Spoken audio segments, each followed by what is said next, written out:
இடம் கற்றுக்கிறதுக்கான இடம். கல்லூரியில் இப்போ ஸ்கூல்னு ஒரு கலாச்சாரத்துக்குள்ள வாழ்ந்தோம்ல. காலையில் எழுந்திரிச்சு யூனிஃபார்ம் மாட்டி போய் வாத்தியார் முட்டி போட சொன்னா முட்டி போட்டு அதெல்லாம் பண்றீங்களா? இப்போ இருக்கா இல்லையா?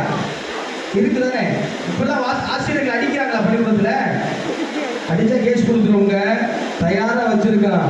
இங்க வரும்போதே 10, 9, 8 சைல்டுக்காரங்களா இங்க வாத்தியார் பெரும்போட வர்றாரு, வேப்பா வாங்க அப்படின்னு சொல்லிடுறீங்களா? தெரியல எப்படி இருக்குது. நாங்கெல்லாம் செமத்தி அடி வாங்கியிருக்கோம். ஆனாலும் கூட பள்ளி கலாச்சாரத்திலிருந்து கல்லூரி போகும்போது அது ரொம்ப விசாலமா இருக்கும், அது ரொம்ப பெருசா இருக்கும். நீங்க நம்ம ஊருக்குள்ளே இருக்கிற கல்லூரியில படிச்சாலும் சரி, இல்லை எது நகர்ந்து போவீங்கல்ல எல்லாருமே, கோயம்புத்தூர் போயிடலாம் மாப்பிள்ள குழுன்னு இருக்கான் அப்படின்னு பேசிக்கிட்டு இருக்கீங்களா?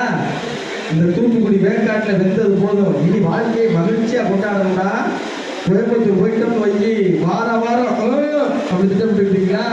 சென்னை போயிடலாம்டா, நம்ம ஊர்ல இருந்து எவன் கண்ணே தென்பட மாட்டோம்டா. எங்கேயாவது சென்னைங்களா, டேய் சுப்பிரமணி மயந்தானே நீ அப்படின்ட்டு யாரும் கேட்க மாட்டாங்க. நம்ம ஆட்டில் போய் ஜாலியாக சுற்றி தரலாம் மாப்பிள்ள அப்படின்னா நீங்கள் திட்டம் வச்சு நகர்ந்து போவீங்க இல்லையா? சென்னைக்கோ கோயம்புத்தூருக்கும். அப்படி நகர்ந்து போகும்போது பல்வேறு பகுதியில் இருக்கிற மாணவர்களையும் சந்திப்பீங்க.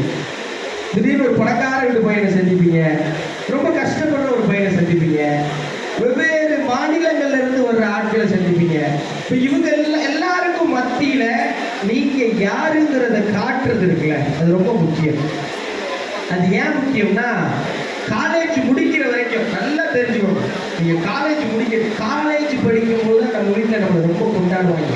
இந்த கல்யாணம் ஆகி முதல் 3 மாசம் கணவன் மனைவி இந்த புது மாப்பிள்ளையை கொண்டாடுவாங்கல்ல, அது மாதிரி காலேஜ் படிக்க ஃபுல்லாக காலேஜில் படிக்குதுன்னு கேட்கும்போது தான் பேக்கெட் பண்ணி கொடுக்குறது என்ன, வீட்டுக்கு வரும்போது நமக்கு நல்லா சமைச்சு போடுறது என்ன.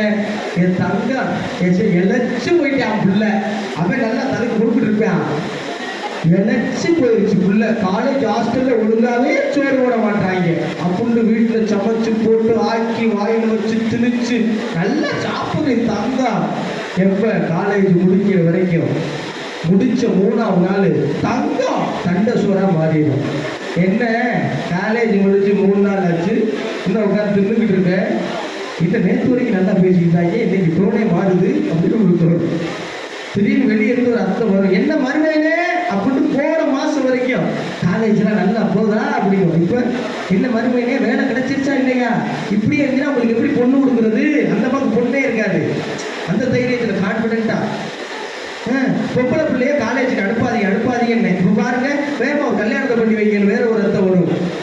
இது எல்லாருக்கும் மத்தியில இந்த கல்லூரி தான் எதை தீர்மானிக்கும்னா, நீங்க காலேஜ் படிச்சு முடிச்சுட்டு அதுக்கப்புறம் உங்க லைஃப்பை நீங்க என்னவா லீட் பண்ண போறீங்கிறது.